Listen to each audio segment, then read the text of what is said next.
Saludos. A raíz de la incidencia que ha tenido esta enfermedad en la República Dominicana, hoy vamos a ver las causas y consecuencias de la diabetes. Para eso contamos con especialistas. Tenemos a la doctora Daisy Hernández y la doctora Daniana Perdomo. También nos acompaña nuestro compañero Fran Pacheco. Bien. Bienvenidas a este espacio, a este panel del canal 4 RD. Y para empezar, ¿qué es la diabetología? Porque ustedes son diabetólogas y nutriólogas. ¿De qué se encarga la diabetología? Bien, ante todo, muchísimas gracias a ustedes por la invitación. Para nosotros es más que un placer, un privilegio tener la oportunidad de estar aquí compartiendo con ustedes. En esta oportunidad, como decía Mirla en inicio, para educar, ¿verdad?, en dado al impacto de la diabetes. Y hablando de diabetes, justamente la diabetología se refiere a la especialidad médica. Es una especialidad que se realiza, se ofrece en el Instituto Nacional de Diabetes, Endocrinología y Nutrición, INDEN. La gente lo conoce comúnmente como el Hospital de la Diabetes. Entonces, en este hospital, gracias a la visión, ¿verdad?, de uno de sus fundadores, de su líder principal, se perfiló que en la República Dominicana había un auge muy grande de diabetes, o sea, todos los países de América Latina, pero sobre todo en República Dominicana.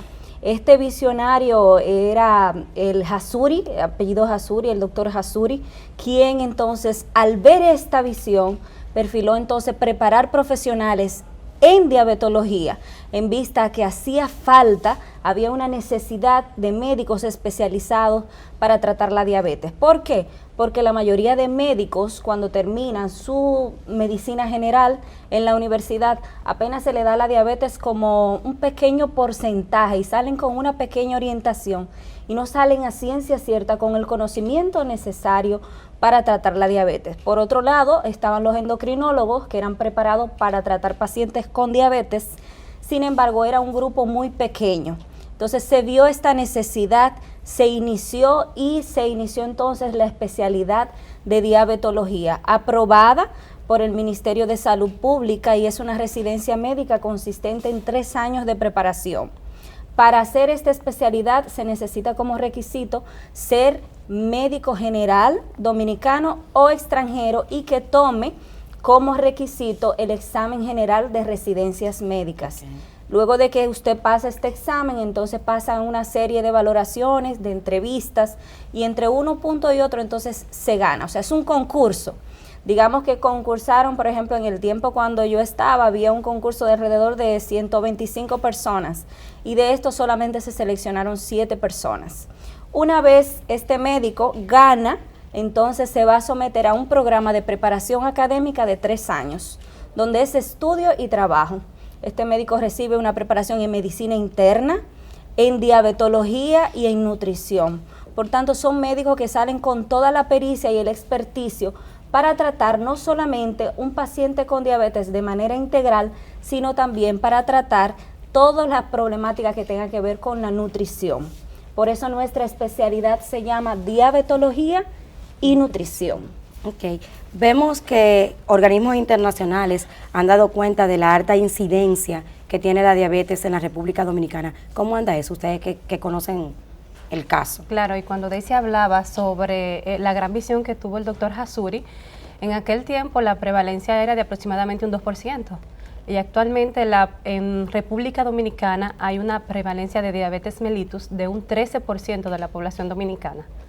Y es una cifra importante. Y si le sumamos los pacientes prediabéticos, aumenta a un 15%. O sea que es una cifra importante y que ha ido en aumento en cada año.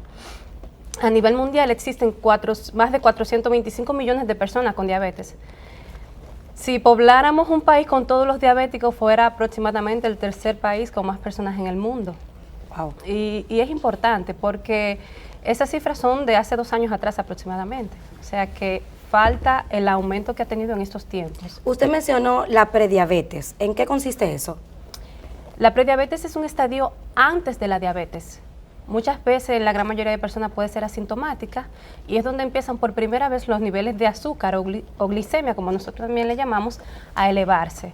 Decimos prediabetes cuando un paciente presenta una prueba de glucosa en ayunas mayor de 100 miligramos por decilitro y menor de 126. Y cuando se le hace la prueba de diagnóstico de diabetes, una curva de tolerancia a la glucosa, que a las 2 horas luego de haber ingerido algo dulce o la misma prueba per se, se encuentra con valores por encima de 140 y por debajo de 200. Entonces ahí se le diagnostica a un paciente prediabetes. Cuando menciona, doctora, 13% de diabetes y 15% cuando le sumamos ese los 2% de prediabetes. ¿Esa es una cifra alta o baja con relación a países del Caribe y Latinoamérica? O sea, ¿hasta qué punto es una cifra preocupante con relación cuando lo comparamos con otros países de Latinoamérica? Realmente es una cifra muy elevada porque a nivel mundial, la doctora hablaba más de 400 millones de personas en el mundo con diabetes. A nivel mundial esta cifra se porcentúa en un 10%. Entonces en cada país aproximadamente anda alrededor de un 10% el porcentaje de personas diagnosticadas con diabetes. Nosotros no éramos la excepción. El 2008-2009 fue donde se publicó el último estudio de diagnóstico de diabetes, que era el EFRICAR, y ahí se diagnosticaba, ¿verdad? Se determinó que el diagnóstico de personas con diabetes era 9.8%, o sea, redondeamos un 10%. Sin embargo, el hospital donde nosotras laboramos, que representamos el INDEN, es quien tiene las últimas cifras, las últimas estadísticas, y este estudio se llama Caracterización de la Diabetes, luego del EFRICAR.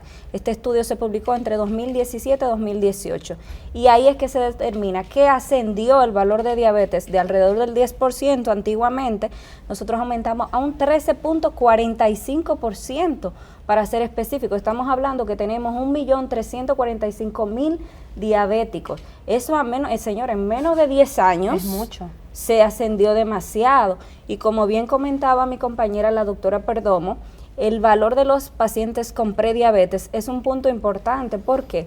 Porque estas personas no es simplemente que comenzó a alterarse la glicemia, que van a desarrollar diabetes con el tiempo, sino que en 10 años estas personas van a ser diabéticos si no se toma una determinación, si no se hacen unas herramientas de cambio.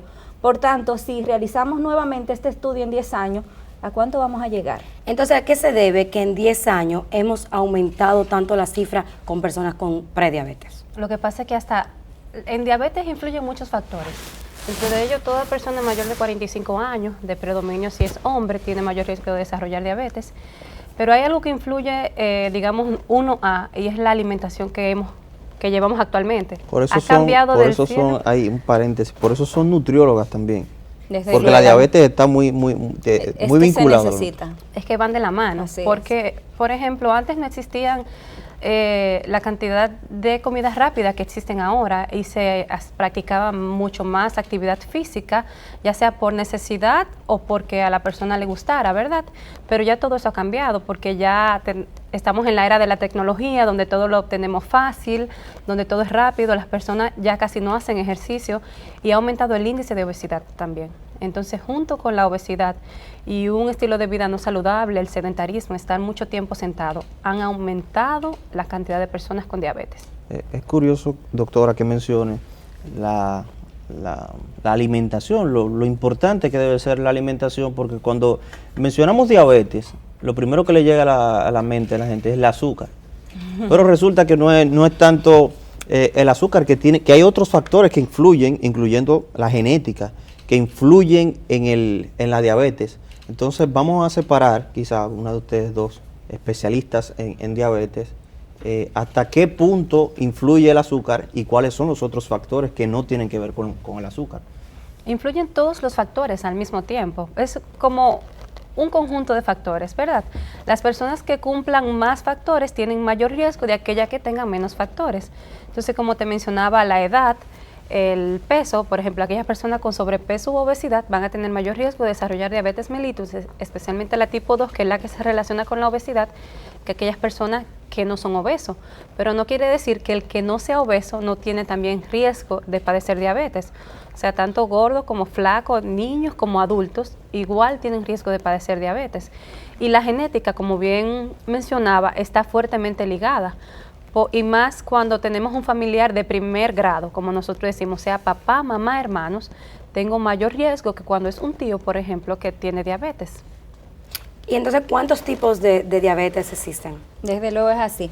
Antes de contestarte esa pregunta, Mirna, quisiera pues ampliar un poquito lo que comentaba la doctora Perdomo, y es en vista al factor de riesgo para desarrollar diabetes. Generalmente la gente cree que el que va a ser diabético es solamente el que come mal y el gordito. Cuando comenzamos a hablar con diabetes, todo el mundo comienza a verle la barriguita al otro, a excepción de mí, porque estoy embarazada. Aclarando, ¿verdad?, para los televidentes. Entonces, realmente no es así. El hospital realizó en la época de los 90 un estudio con unos médicos científicos japoneses, donde se determinó que aquí en República Dominicana existía un gen, que es el gen DQ alfa, DQ beta, que son determinantes para el desarrollo de la diabetes mellitus, y existen en la mayoría de países latinoamericanos, y nosotros no somos la excepción. O sea que genéticamente el dominicano tiene la diabetes detrás de la oreja, lo arrastra genéticamente, y esto lo estoy diciendo por evidencias médicas, pero si cada uno de los televidentes analiza en su casa y se pone a contar, hay alguien diabético en la familia. O sea que esto lo podemos comprobar individualmente. Sí. Ahora bien, aparte del factor de riesgo familiar, de la obesidad, del sobrepeso, de la mala alimentación, también está la falta de ejercicio, la hipertensión arterial, la alteración de los lípidos, colesterol o triglicéridos, porque vemos personas que quizás no tienen sobrepeso, no tienen obesidad, pero son mayores de 45 años, con la edad se arrastra esto, son hipertensos. Entonces todos estos factores de riesgo se conjugan y terminan determinando que las personas desarrollen diabetes tipo 2. Y ahí voy con los tipos de diabetes que tú decías. Está la diabetes tipo 2, que es la más frecuente.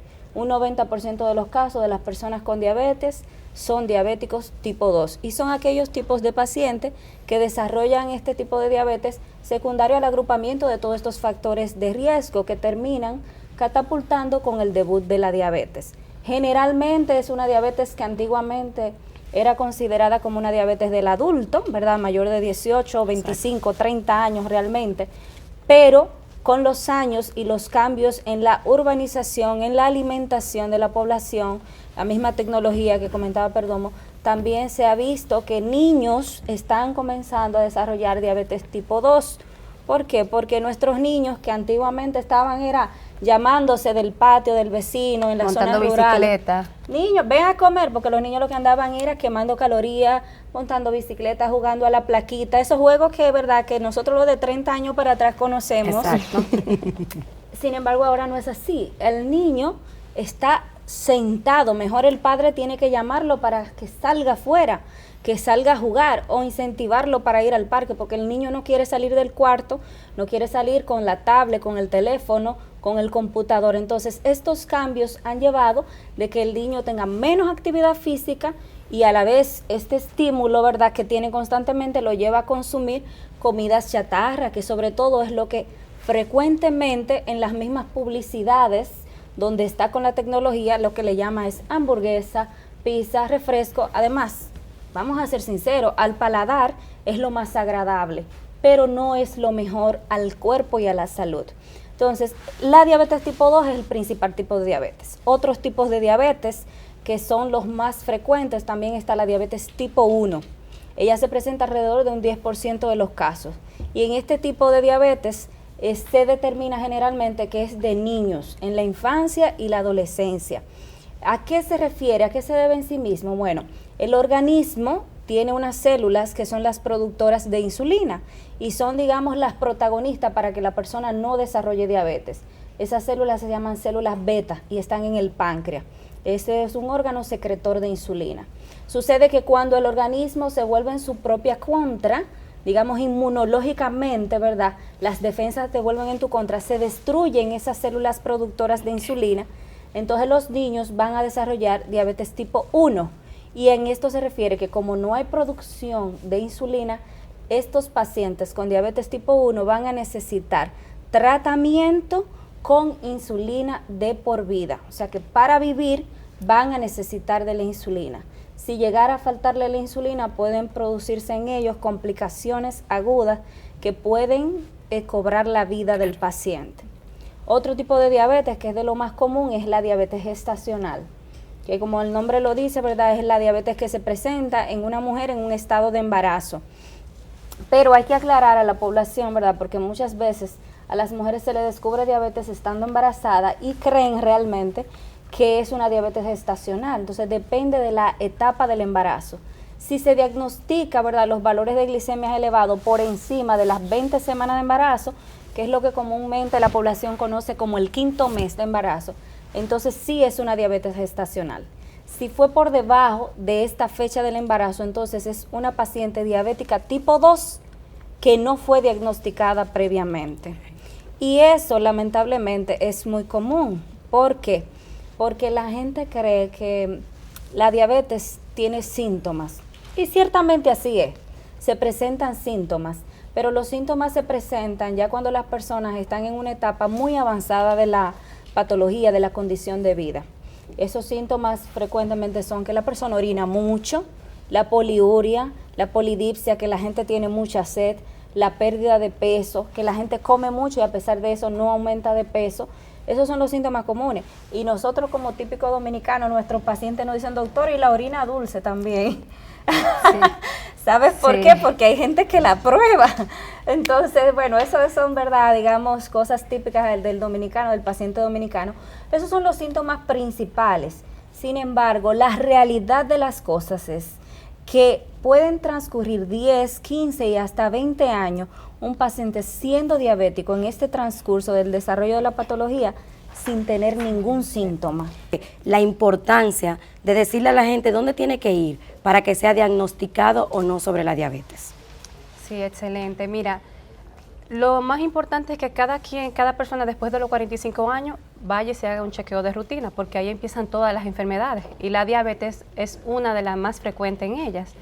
Entonces es importante ir o a un médico de cabecera, aquellas personas que tengan un médico fijo, o a un médico general que le solicite las pruebas de diabetes, o a un médico diabetólogo o endocrinólogo que le solicite todo el screening.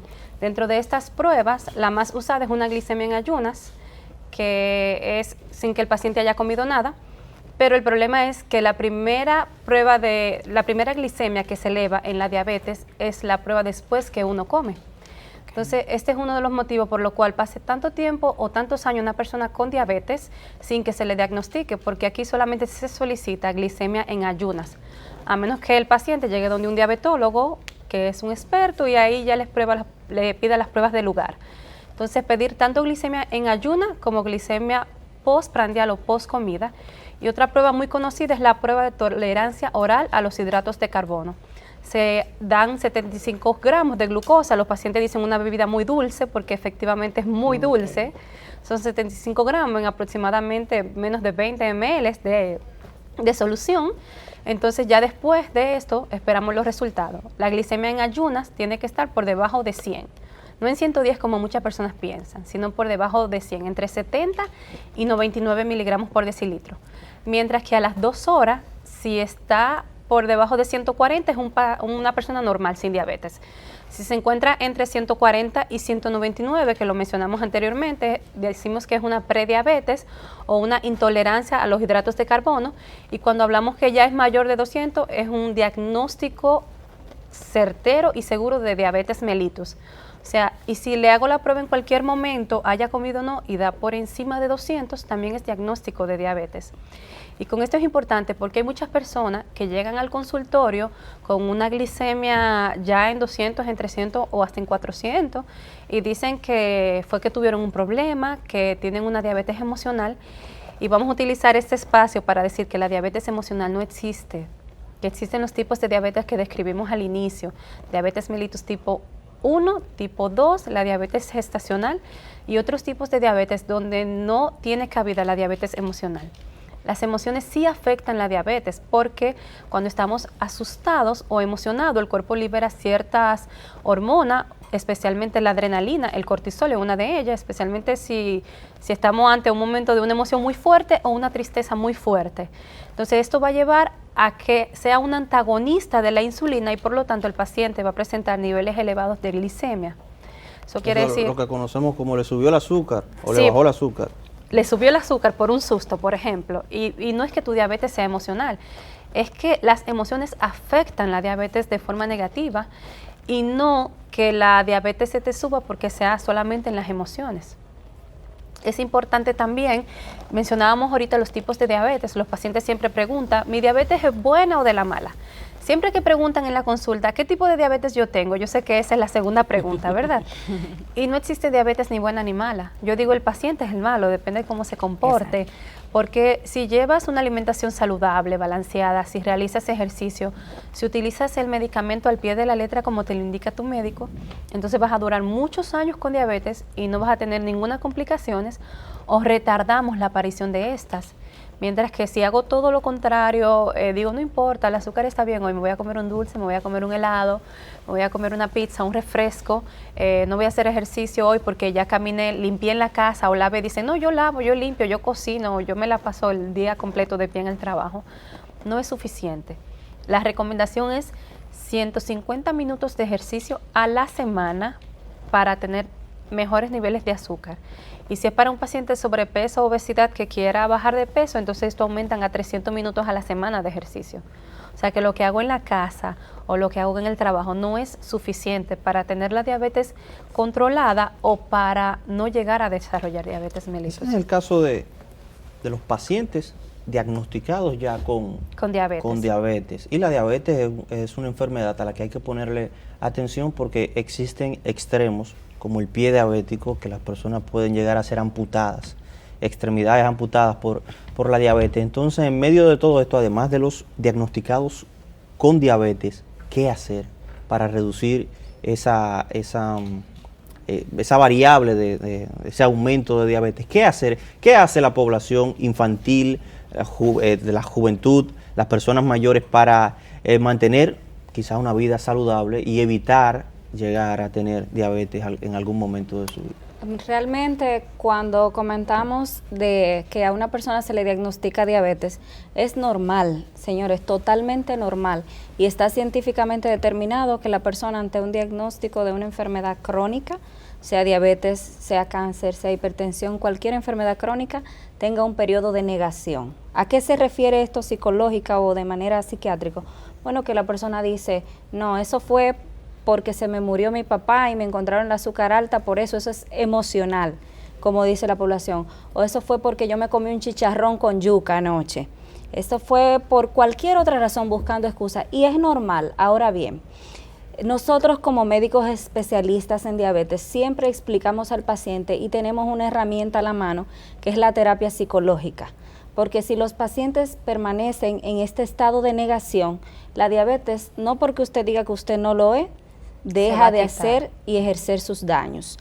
Con el avance de los años vienen las complicaciones crónicas que son temidas y pueden causar la muerte del paciente. Por tanto, a una persona que esté en este estado de negación se le debe hacer el énfasis con terapia psicológica para que acepte. Una vez este paciente entonces ha aceptado y ha entendido de que quiere iniciar un tratamiento, entonces hay que hacerle una adherencia al tratamiento. El tratamiento de la diabetes es por 3 partes. Número 1 es farmacológico, y eso hay que entenderlo porque como dominicanos queremos buscar un té, remedio del vecino o lo que fulano me dijo. Los mitos. Lo que me dijo el otro que funcionaba y que como tú dices son mitos. ¿Qué son mitos? O sea, son creencias, son falsedades. La realidad es que la diabetes necesita un tratamiento de por vida. Ese tratamiento va a ser determinado por el médico especialista diabetólogo que lo siga, pero aparte de esto también necesita realizar cambios en el estilo de vida. Y estos cambios se refieren a una alimentación saludable y a realizar ejercicio. Cuando hablamos de alimentación saludable, no quiere decir que la persona deje de comer arroz, pasta, pan, harinas, que es lo que generalmente la gente tiene la idea, sino de que debe de equilibrar las porciones. Por ejemplo, la gente cree usualmente, y te voy a decir la experiencia de la consulta, que si eres diabético no puedes comer arroz, pero puedes comer guineitos verdes. Entonces, ¿qué hacen? Se comen un plato completo de guineitos verdes porque entienden que no le va a subir el azúcar. Y el guineíto y el arroz es un carbohidrato. Tienen menor índice glucémico, o sea, uno sube el azúcar un poquito más que otro, pero igual son carbohidratos. Entonces no quiere decir que no puede comer ni este ni de aquel, sino que puede comer de todo, pero de manera equilibrada. ¿Cómo recomendamos? Que el carbohidrato deba ser la porción mínima del plato. ¿A qué se refiere esto? Bueno, si usted cuando decimos carbohidrato es arroz, harinas, no importa cuál sea el origen de la harina, sea trigo, sea maíz, harina de arroz, Víveres no importa, yuca, plátano, batata, pipiota, lo que usted piense de víveres, todo eso son carbohidratos. Entonces, de eso usted puede comer. Ahora, la cantidad va a ser el punto decisivo y determinante. ¿Qué cantidad debe ser? 1/4 del plato. ¿Qué quiere decir eso? La menor porción del plato. Por ejemplo, si es arroz, son 2 cucharoncitos de arroz. Si es guineíto, son 2 guineitos. Si es plátano, es un plátano. Si es batata, es una batata pequeña o 2 batatitas de mediano tamaño o 2 papas. Es decir, que usted puede comer de todo esto, pero uno a la vez, sin mezclarlo y en pequeña cantidad. Ahora, este plato debe estar complementado con una proteína y con verduras, vegetales, que como dominicanos no nos enseñan a comer así, porque vemos el desayuno típico y la cena típica dominicana es un plato de mangú, a eso se le echa grasa, mantequilla, la cebollita frita por arriba, con los 3 golpes fritos, salami, huevo y queso. Es una comida totalmente desbalanceada. Ahora, el diabético puede comer ese plato típico modificado. ¿Qué quiere decir? En vez de comerse el plátano en mangú, cómaselo en trocitos, porque así evita agregar toda la grasa que hay que echarle al mangú para poder suavizarlo. Exacto. Porque nadie se va a comer un mangú duro, ¿verdad? Como una mezcla de cemento. Entonces, cómase el quesito, su quesito baja en grasa, pero en vez de frito, salteado u horneado, ¿verdad? O ponerlo un poquito al vapor. Puede coger su cebollita, quizás con una cucharadita de aceite de oliva, digamos que un poquito salteadita esa cebollita, incluso con un tomatito, está agregando vegetales, la cantidad que usted quiera de vegetales, le puede agregar un poquito de ají y está comiendo un plato típico. El huevo en vez de frito, cómalo hervido. O haga un omelette de huevo, ¿verdad?, con diferentes verduras. Es decir, que podemos hacer un equilibrio. Es importante eso porque además la gente cuando le hablan de una dieta específica, una dieta balanceada, entiende que se puede multiplicar el dinero gasto. El gasto del bolsillo. Y resulta que hay platos típicos, como lo menciona la doctora, que no necesariamente multiplican el gasto. No, inclusive le sale más económico al paciente, porque si te comías antes 12 guineos y ahora yo te estoy mandando a comerte 3, con los otros guineos que te sobran, o sea, ese dinero que tú te vas a ahorrar, inviértelo en vegetales, como bien decía Hernández. Y agregar también que hay personas que creen que la avena no sube el azúcar, y la avena es un carbohidrato. O sea, ahorita llega una paciente y dice, no, yo me como la avena cruda totalmente. O me la bebo en agua. Exacto, que no hace nada. Entonces es un error, porque lo importante es tener una alimentación balanceada. O sea, incluir las proteínas también, las carnes, y saber cómo vamos a preparar estas carnes, porque muchas veces se comen nada más los guineitos por no comerse la carne y la carne no te sube el azúcar. Depende del tipo de carne, lo que te va a subir es el colesterol y depende de la preparación de esa carne, ¿verdad? Sea huevo, jamón o pescado, si lo hago frito o si lo hago guiso, como es. Siempre el dominicano antes de guisar, fríe y después entonces le agrega agua. Entonces al final es como si fuera frito, tiene grasa. Entonces estas son las cosas que tenemos que evitar. Tratar de que sea al vapor, horneado, hervido, a la parrilla, en diferentes formas, siempre y cuando no sea frito ni guisado, y evitar utilizar adobos con todos estos sazones artificiales que hay, que lo que son es rico en sal y rico en grasa también al mismo tiempo. Entonces estamos convirtiendo un alimento que es saludable en un alimento no saludable, que lo que me va a favorecer a un aumento de la presión arterial, a un aumento del colesterol, entonces me aumenta el riesgo también de la obesidad, y estos 3 me aumentan el riesgo de un infarto, de una trombosis, que son complicaciones crónicas propias de una diabetes mellitus también. Entonces si yo tengo diabetes y no como saludable, tengo el doble riesgo de padecer cualquiera de sus complicaciones crónicas. Una de las cosas que siempre la gente menciona es que la diabetes es una enfermedad de ricos. De ricos porque tienen que comprar medicamentos, tienen, como ustedes decían, que hacer una dieta balanceada, y la gente muchas veces se va a lo extremo. En cuanto a medicamentos, ¿cómo estamos en la República Dominicana a los medicamentos que tienen que ir a los pacientes con diabetes, y cómo están las políticas públicas para esos pacientes? Es que en eso, antes de responderte, déjame decirte que eso también depende de la perspectiva del paciente, porque hay muchos pacientes que se encuentran caro un medicamento, pero se compran el último celular. Tú la ves que si son mujeres están bien arregladas, con las uñas colocadas, con el cabello hasta con extensiones, que es súper costoso, con una ropa de marca, una cartera de marca, pero si tú le indicas un tratamiento que le salga quizá a 1,000 pesos el mes el tratamiento, se lo encuentran caro. Esos son 4 jumbo. Entonces, eso está bueno. no le importa entonces irse a tomarse 4 jumbo. Entonces, todo depende la importancia que tú le des en el momento. Si ellos lo ven a largo plazo como nosotros, realmente el tratamiento sale más barato que las complicaciones crónicas. Porque hablábamos ayer en un evento que una diálisis me sale más caro que un mes de tratamiento. Y la diálisis tendría que dármela 3 veces a la semana. Entonces, al final, si yo invierto en mi salud, que es una inversión, si invierto en mi salud, evito llegar a esas complicaciones. Un cateterismo es súper costoso. Perder una pierna y tener que dejar de trabajar también sale costoso. Entonces, lo más conveniente es que desde el inicio hagamos un buen manejo de la enfermedad, de la diabetes. Y en cuanto a los costos, existen diferentes tipos de medicamentos a los cuales se le dan acceso a los pacientes, especialmente el hospital tiene un programa donde muchos de los medicamentos, en su gran mayoría, tienen un menor costo en el centro que si lo compraran fuera del centro. Entonces, todo depende. El paciente que llega de nuevo, que se le diagnostica diabetes temprano y se le da un buen manejo, no es costoso. Lo que sale costoso son las complicaciones. Es bueno que ustedes hagan un énfasis en lo que da el instituto a las personas que llegan, ya que ustedes representan las dos, el instituto, a las personas que llegan con este padecimiento. Bien, realmente el instituto, la primera cara del instituto es el departamento de primera vez, atención, de educación y prevención.